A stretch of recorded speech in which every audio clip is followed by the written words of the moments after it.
Hey guys, and welcome back to Monster Hunter 3 Ultimate. Last time we took down the Gabul in our last urgent quest, and now we're able to access the 4-star quests. So things are going to get quite a bit harder from here on out.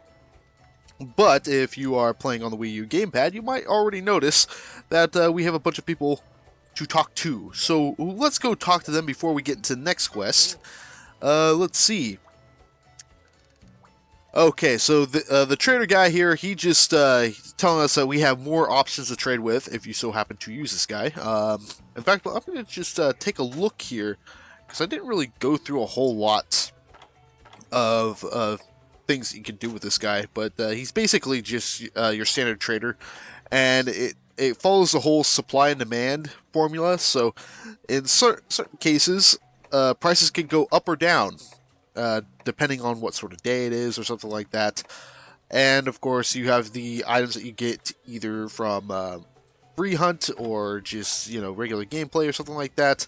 And so some of your items might be worth more, some of them might be worth a little less. It all depends on the time he comes around. But he has nothing I want, so he can go, well, he can go to hell for right now. This guy probably is gonna talk about, more upgrades to our farm. Okay, a boost in honey production. This is exactly what I need. Assuming, of course, I can afford it. Let's see, I'm just, okay. Ash extract. I forgot where to get busy bees, so not going to be able to get that just yet. But with a little quick research, I might be able to find out where. Okay, so... see.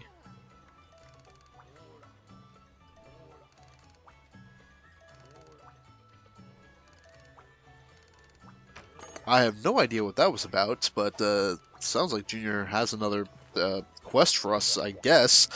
Not really caring for the moment. What does this lady have? Oh, she has more inventory in stock.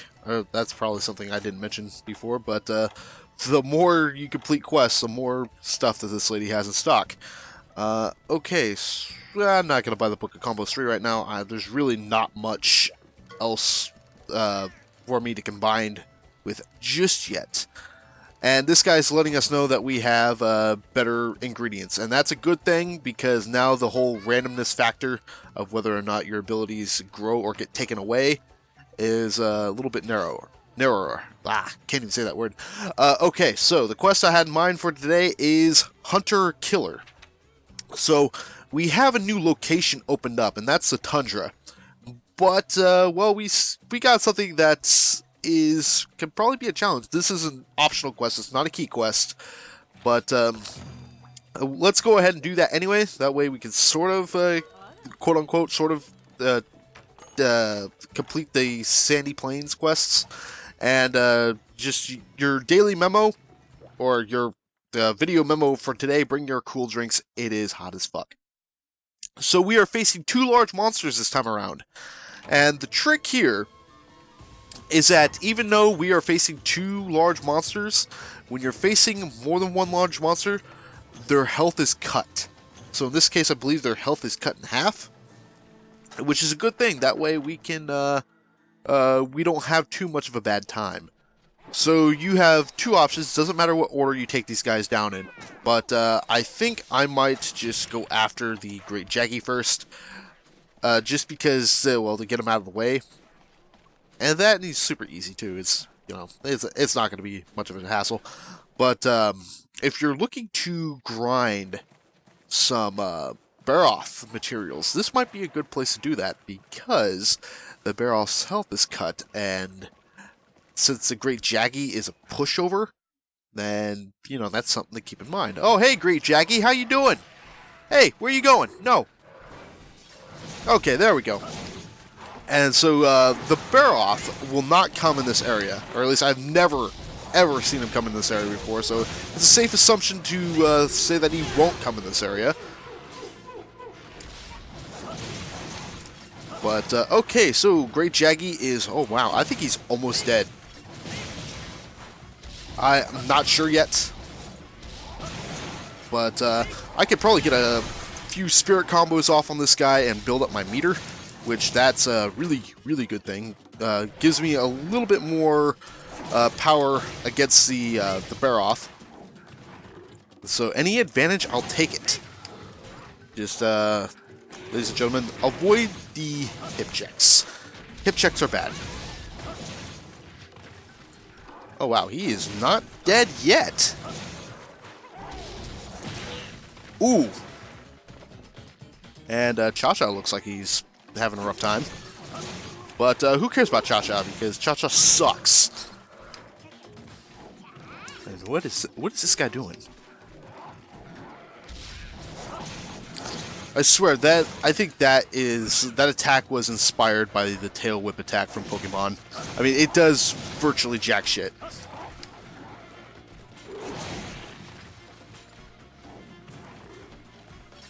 And I'm amazed this guy isn't dead yet. He's practically a walking resource node. Okay, there we go. That's much better. Oh, that's not good. I'm out. Bye. Alright. I'm not sure if I talked about the locations where the Baroth can go, but he can go into another areas, and he's leaving right now. And suddenly have a sneeze coming on. Oh, that's not good. Oh, where'd he go?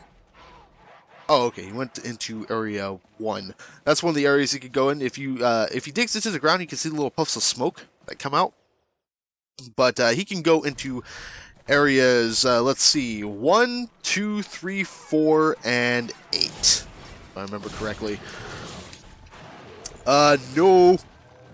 No roars. Keep that roar away from me, sir. But let's see, I'm just gonna make sure that he targets Cha-Cha. That way I can go ahead and use my whetstone. And in case some of you missed it, I do have the my armor outfitted with grinder jewels. Ah, crap. Yes, thank you for biting me. And that allows me to sharpen my weapon so much faster. Shit. So yeah, very good stuff. And Cha-Cha's leaving too. Oh man, that's not good. Oh, that's so not good. By the way, I probably didn't point this one out, but if you're in a quest like this and you find yourself getting your ass kicked really close to base camp by a large monster, you might not want to use one of your health items. Instead, you can sleep in the bed and you will get fully healed. That includes status ailments too, like poison. And that also extends to your partners, so like Cha-Cha, he will be fully healed too. So since we are quite close to base camp, in certain cases it might be better to go off and try to heal up in that case. What are you doing? You just taunting there, buddy? And he's not holding still, and that's bothersome.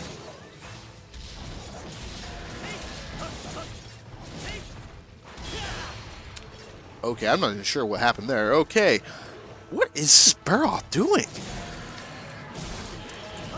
It's like he's trying to be Cha-Cha. Like he's all talking tough, but no, he's going down like a wuss. Uh-oh. I think he heard me.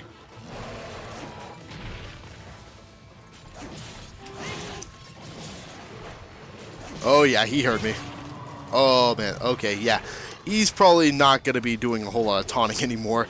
Yeah, now he's going to go for the headbutts. Oh, yeah, he's definitely being Cha-Cha, because that's the only time when Cha-Cha's ever competent, is when he is pissed off, and then he just goes nuts.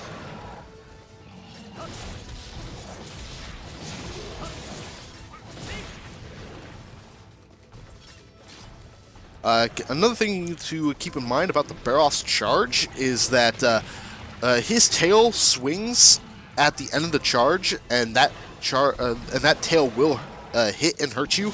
So be mindful where you're at as he's charging. See, on his left side, his tail will not swing around and, hit whatever's in front of it. But on his right side, it will.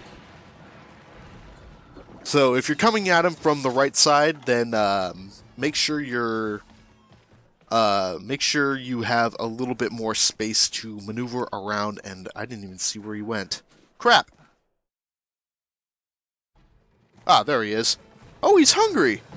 Okay, let's ruin his day.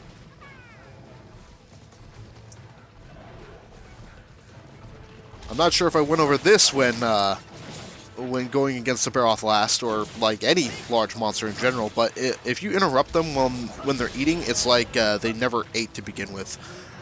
So in this case, this is good, because usually they have an animation letting you know that they're like all full and their bellies are just, you know, it's all warm and fuzzy. But if you make them flinch while they're eating, then well, they don't get full. So we're still in the clear to get this guy exhausted, and well, that's not good. Cha-Cha, where are you? Thank you, you worthless piece of shit. Okay.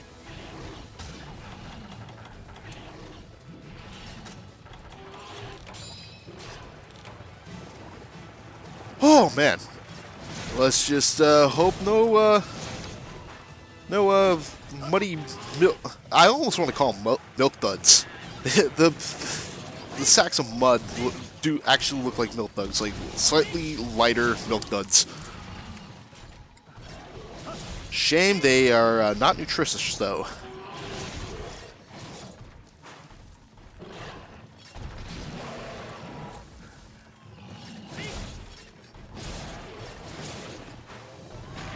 Okay, another rage mode time, and that's kind of weird. Is he goes into rage mode, but he's not exhausted yet, so you might need a little bit more of a beating. Probably after this, after he's done with rage mode here, then he'll be nice and exhausted, and then he'll take an even greater beating. One of the things I really should have brought with me was traps, not to capture him, but, you know, to make him hold the hell still. And that's something that the Fade Slash that I use with the longsword is very useful, is to get out of the way of the charge. I mean, it's not much in terms of distance, but, you know, that little bit can always, you know, it can always help. And I have no idea where anything's at. I'm scared. Okay, he's exhausted. Or, well, he's weak. Let's see if I can get a couple more attacks in. Okay, one. That's good. And you might have noticed, but unless it's the Great Jaggy, or hell, it might even be with the Rocky and Baggies, but the Jaggies will hang back. So in this case, I'm fighting the Baroth, and so they don't want any of that shit. They will gladly back away. And okay, Baroth is exhausted. Awesome.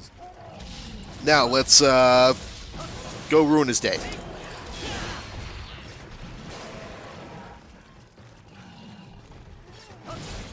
Waiting to get that mud off his tail, but, you know, he's giving me a bit of a hard time. What? Okay, he's so exhausted that he can't even complete whatever attack he was trying to go for. Okay, yeah, that works.